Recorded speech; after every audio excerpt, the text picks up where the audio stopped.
글씨를 어떤 폰트로 쓰느냐에 따라서 또 수업 영상을 제작하다 보면 때때로 이같이 자막이 필요하기도 하고요. 가끔은 강조하는 글씨를 써야 할 때도 있습니다. 그럴 때 글씨를 어떤 폰트로 쓰느냐에 따라서 또 글씨에 어떤 효과를 적용하느냐에 따라서 영상의 느낌이 완전히 달라지기도 합니다. 그래서 오늘은 수업 영상에 예쁜 글씨를 효과적으로 쓰는 방법에 대해서 알아보겠습니다. 먼저 영상에 자막 넣는 법을 알아보겠습니다. 자막을 넣기 위해선 언제나 그렇듯 레이어를 누르시면 여기에 텍스트라는 것이 있습니다. 텍스트를 누르시고 글을 쓰시면 되는 것이죠. 자막 쓰시고요. 이제 원하는 곳에 이렇게 두시면 됩니다. 이러면 자막이 같은 효과를 사용하는 뜨는 거죠. 하지만 너무 재미가 없죠. 잘 보이지도 않고요. 그래서 보통 자막은 이렇게 배경색을 이렇게 선택을 하기도 하는데요. 이러면 자막이 훨씬 더 잘 보이죠. 이런 형태의 자막 많이 보셨죠? 근데 이 상태로 있으면 왠지 이 자막 배경색의 글씨가 찌부러질 것 같잖아요.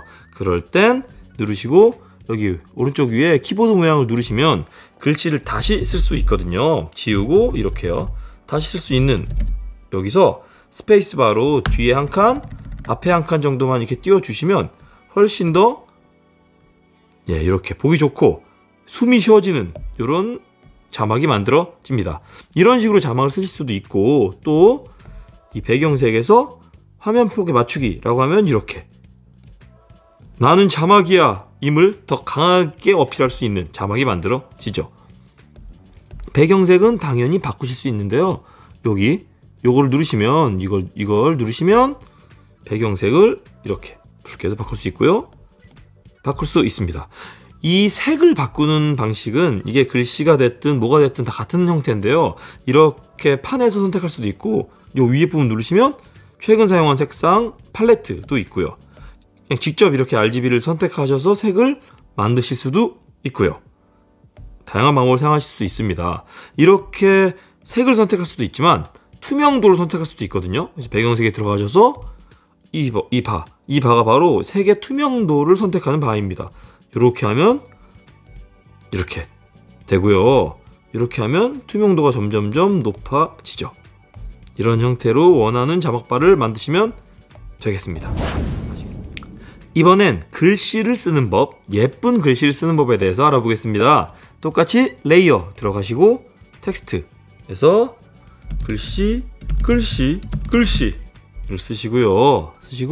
이 상태로는 기본 글씨체니까 이제 폰트를 바꿔 보기 위해서 이렇게 이거 보이시죠?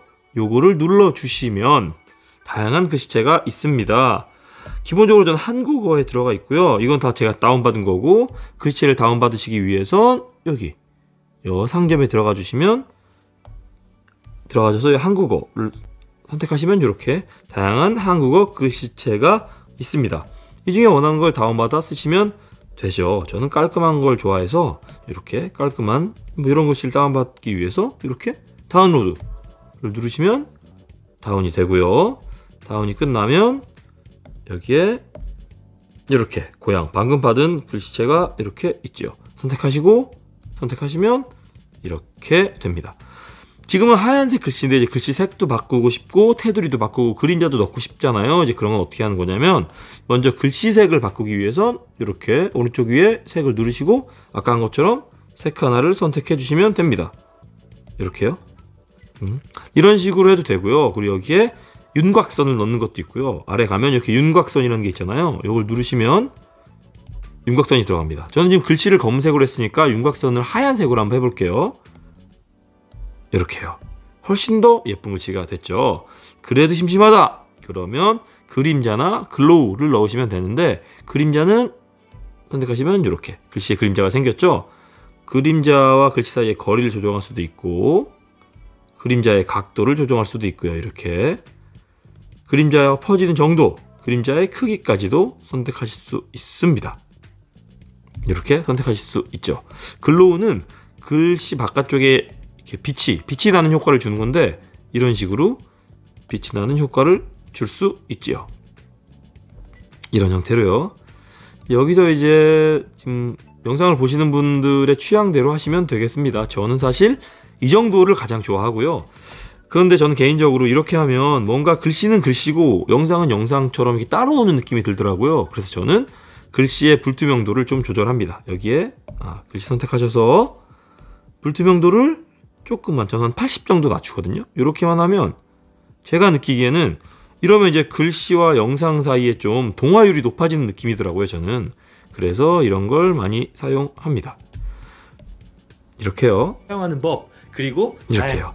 그런데 이러면 또 글씨가 너무 재미없게 나오니까 늘 그랬듯이 in 애니메이션, 애니메이션, out 애니메이션을 선택할 수 있죠.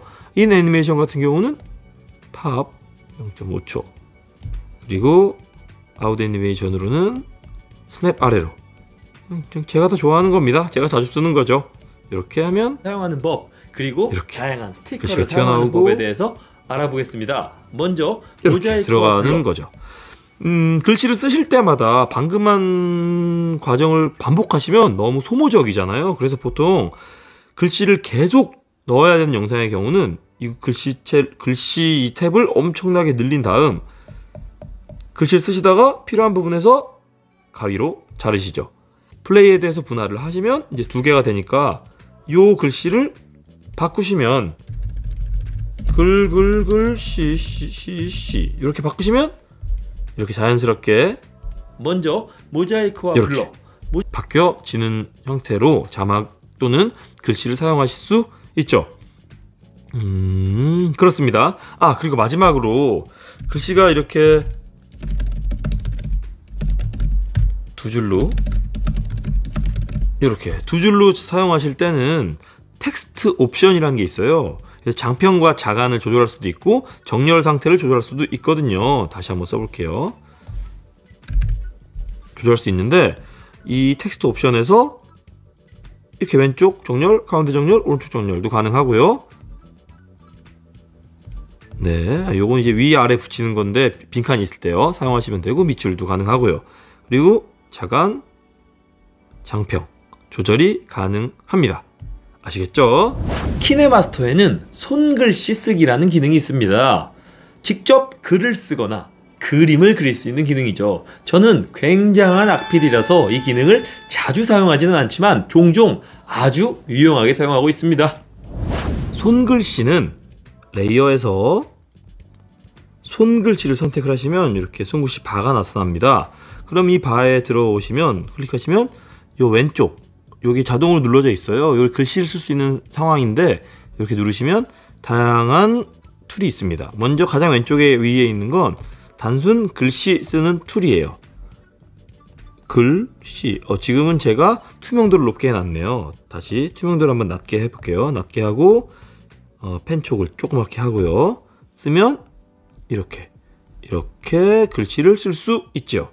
쓸 수 있습니다. 단순히 글씨만 쓸 수 있는 것이 아니고요. 이렇게 물론 이런 펜도 있고 이렇게 선을 그을 수도 있습니다. 제가 굉장히 자주 사용하는 기능인데 이렇게 하면 자동으로 직선이 그어지는 기능이 이렇게 있고요. 색을 한번 바꿔볼까요? 너무 칙칙한데. 네, 이렇게 자동으로 직선이 그어지는 기능, 자동으로 화살표가 만들어지는 기능도 있고요. 양쪽 화살표도 이렇게 가능하고요. X자도 가능합니다. 색이 질리니까 색을 바꿔볼까요? 네, 이렇게 X자도 가능하죠. 네모, 동그라미, 빵꾸난 네모, 빵꾸난 동그라미 모두 가능합니다. 그리고 지우고 싶으실 땐 이 지우개를 누르셔서 이렇게 일부만 지우실 수도 있고요. 이 오른쪽에 있는 걸 누르셔서 모두 다 지우실 수도 있습니다. 지금 같은 경우는 이렇게 지금 이 선의 굵기를 이렇게 얇게 해놨는데요. 이렇게 선의 굵기를 굵게 하시면 이렇게 선의 굵기에 따라 다른 그림을 그릴 수도 있습니다. 그리고 이렇게 글씨를 쓰셨다면 이제 기존의 이미지랑 똑같이 취급할 수 있거든요. 무슨 말씀이냐면 이거 누르시고 시작할 때 이렇게 팝, 페이드 나타나게 할 수도 있고 사라질 때 이렇게 사라지게 할 수도 있다는 말씀이시죠. 그리고 글씨는 특이하게 이렇게 인애니메이션에서 획별로 나타나기, 순서대로 나타나기 뭐 이런 기능도 있으니까 필요에 따라 사용하시면 되겠습니다.